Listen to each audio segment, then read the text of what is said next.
Hi friends, welcome back to my channel.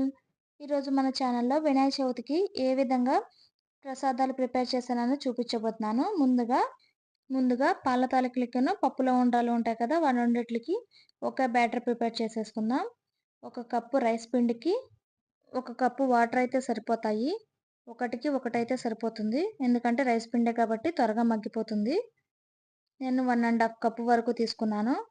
1½ cup వరకు water కూడా వేసేసుకున్నాను. దానిలో కొంచెం సాల్ట్, కొంచెం బెల్లం వేసుకున్నాను. బెల్లం వేసుకోవడం వల్ల ఆ చప్పదనం అనేది ఉండదు. కొంచెం స్వీట్‌నెస్ అనేది వస్తుంది. కొంచెం బెల్లం వేసుకుంటే టేస్ట్ అనేది చాలా బాగుంటుంది. ఇప్పుడు రైస్ పిండి వేసేసుకున్నాను. రైస్ పిండి ఇంట్లో అందరికీ ఉంటుంది కదా, ఆ పిండితోనే చేసేస్తున్నాను.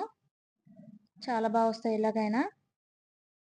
ఇప్పుడు రైస్ పిండి కూడా వేసేసుకొని నీట్‌గా కలిపేసుకోవాలి. ఉండలు లేకుండా కలిపేసుకోవాలి. మరీ ఎక్కువ గట్టిగా ఉండకూడదు, అలాగని మరీ లూజ్‌గా కూడా ఉండకూడదు. మనం రౌండ్స్ చేసుకోవడానికి సరిపడా ఉండాలి. ఆ బ్యాటర్ అయిపోయిందిగా, దాన్ని పక్కన పెట్టేసుకున్నాను. ఇలాగ పులిహోర కలిపేసుకుంటున్నాను. అన్నీ బ్రీఫ్‌గా ఏం చూపించనండి, పైపైన చూపించేస్తాను అంతే. రైస్ ముందుగానే చల్లారపెట్టుకున్నాను. ఫ్యాన్ కింద చల్లారపెట్టుకున్నాను. దానిలోనే కొంచెం అల్లం, కొంచెం కొత్తిమీర, కొంచెం క్యారెట్టు అంతా తురిమేసి వేసేసుకున్నాను. సన్నంగా చాప్ చేసుకున్నాను కొత్తిమీర.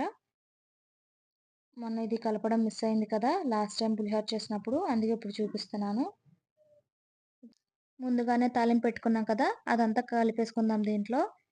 చింతపండు గుజ్జు కూడా వేసేసుకొని కలిపేసుకుంటే పులిహోర అనేది రెడీ అయిపోతుంది. చూసారు కదా, చాలా బాగా కుదిరింది. చూస్తేనే తెలిసిపోతుంది కలరు. నెక్స్ట్ ఈ బ్యాటర్ చేసుకున్నాం కదా, రైస్ బ్యాటరు, దాంతో పప్పులో ఉండ్రాలు చేసేసుకుందాము. ఇలా రౌండ్‌గా చిన్నగా చేసుకోవాలి. చిన్నగా చేసుకుంటే తినడానికి ఈజీగా ఉంటాయి, త్వరగా ఉడుకుతాయి పప్పులో. చాలా టేస్టీగా కుదిరింది పప్పులో ఉండలైతే. ఇదైతే పైపైన చూపించేస్తాను. నెక్స్ట్ టైం ఎప్పుడన్నా బ్రీఫ్‌గా చూపిస్తాను. నేను ఏ విధంగా ప్రసాదాలు ప్రిపేర్ చేశాను అన్నది మాత్రమే చూపిస్తున్నాను. రెసిపీస్ ఏమి క్లియర్‌గా రాకపోతే ఏమి అనుకోవద్దు ప్లీజ్. ఇప్పుడు పాల తాలికలు ఉంటాయి కదా, పాల తాలికలకి పాలు, సగ్గుబియ్యం ఉడకబెట్టుకుంటున్నాను. సగ్గుబియ్యం ఆల్మోస్ట్ ఉడికిపోయినాయి. ఇప్పుడు పాల తాలికలు చేసేసుకొని వేసేసుకుందాం. సేమ్ అదే బ్యాటర్‌తో వేసేసుకుంటాను. ఆ వాటర్ లిక్విడ్ లాగేసాను, అదేంటనుకుంటున్నారా? ఏం లేదండి, ఇందాకడ రైస్ బ్యాటర్ ప్రిపేర్ చేసాంగా, దాంట్లో కొంచెం వాటర్ కలుపుకొని వేసుకుంటే పలుచగా అనేది ఉండదు, కొంచెం థిక్‌నెస్ అనేది వస్తుంది. అదే ఇవి చేస్తున్నాను కదా పాల తాలికలు, ఆ బ్యాటర్‌ని కొంచెం వాటర్‌లో కలుపుకొని వేసుకోండి. థిక్‌గా వస్తాయి, పలుచగా రాదు. సేమ్ ఇదే పప్పులో ఉండ్రాల్లో కూడా వేసుకోవాలి. అప్పుడు పలుచగా అనేది ఉండదు, కొంచెం థిక్‌గా వస్తుంది. చూసారు కదా, చిన్న ట్రిక్ చూపిస్తున్నాను. ఒకేసారి ఈవెన్‌గా రావాలంటే పాల తాలికలు ఇలా చేసుకోండి.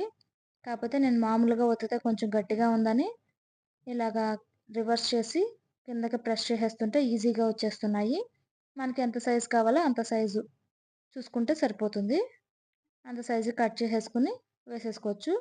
అవి వేసుకున్న వెంటనే గరిటైతే పెట్టకూడదు, గరిటె పెడితే విరిగిపోతాయి అవి. ఇప్పుడు నెక్స్ట్ పప్పులో ఉండ్రాలకి బెల్లం అయితే కరగపెట్టేసుకుంటున్నాను. రెండిట్లకి జీడిపప్పు, కిస్మిస్ ఫ్రై చేసేసుకుందాము.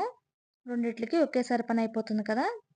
కొంచెం నెయ్యి తీసుకుని దాంట్లో జీడిపప్పు లైట్‌గా ఫ్రై అయిన తర్వాత కిస్మిస్ వేసేసుకున్నాను. గ్యాస్ ఆఫ్ చేసేస్తే అవే ఆ వేడికి అవే మగ్గిపోతాయి. ఎక్కువగా ఫ్రై అవ్వక్కర్లేదు. ఈసారి పప్పులో ఉండాలు అక్కడ ఒక పక్కన బెల్లం అవుతుంది కదా, పెసరపప్పు ఉంటుంది కదా, పెసరపప్పు ఒక 1 అవర్ నానబెట్టుకున్నాను. దాన్ని కొంచెం ఎక్కువ వాటర్ పోసి బాగా ఉడికించుకున్నాను, మెత్తగా ఉడికించేసాను. ఆ ఉడికించిన దాంట్లో ఫస్ట్ పప్పులో ఉండాలు వేసేసుకోవాలి. వాటిని కూడా కొంచెం కుక్ అవ్వాలి. చెప్పానుగా ఇందాక రైస్ బ్యాటర్ ఉంటుంది కదా, దాన్ని వాటర్‌లో కలుపుకొని దాన్ని కూడా వేసేసుకున్నాను. ఈ రెండిటిని చాలా సేపు ఉడకబెట్టాలి. అప్పుడు గాని ఉండ్రాళ్ళు ఉంటాయి కదా, అవి ఉడకవు. ఒక పక్కన సాంబార్ కూడా పెట్టేసుకుంటున్నాను లంచ్‌కి. ఆ బెల్లాన్ని స్ట్రైన్ చేసేసి వేసేసుకుంటున్నాను. స్ట్రైన్ చేసేసుకొని బాగా కొంచెంసేపు ఉడకాలి. బాగా లిక్విడ్ లాగా ఉండకూడదు, కొంచెం థిక్‌గా రావాలి. చల్లారిన తర్వాత ఇంకా థిక్ అయిపోతుంది. ఇప్పుడు జీడిపప్పు, కిస్మిస్ వేసేసుకున్నాను. ఒక పక్కన అప్పడాలు కూడా వేయించేసుకున్నాను.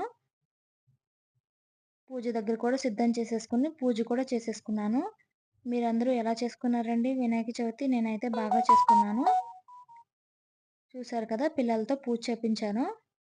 వాళ్ళతో చేయిస్తే మంచిది కదా, వినాయక చవితి అంటే పిల్లల పండుగే కదా, వాళ్ళకి మంచిగా చదువు రావాలని వాళ్ళతోనే చేయించాను. ఇప్పుడు మా లంచ్ మెనూ చూడండి. పులిహోర, పాల తాలికలు, పప్పులో ఉండాలు, సాంబారు, అప్పడం. ఇది మా లంచ్ మెనూ ఈరోజు.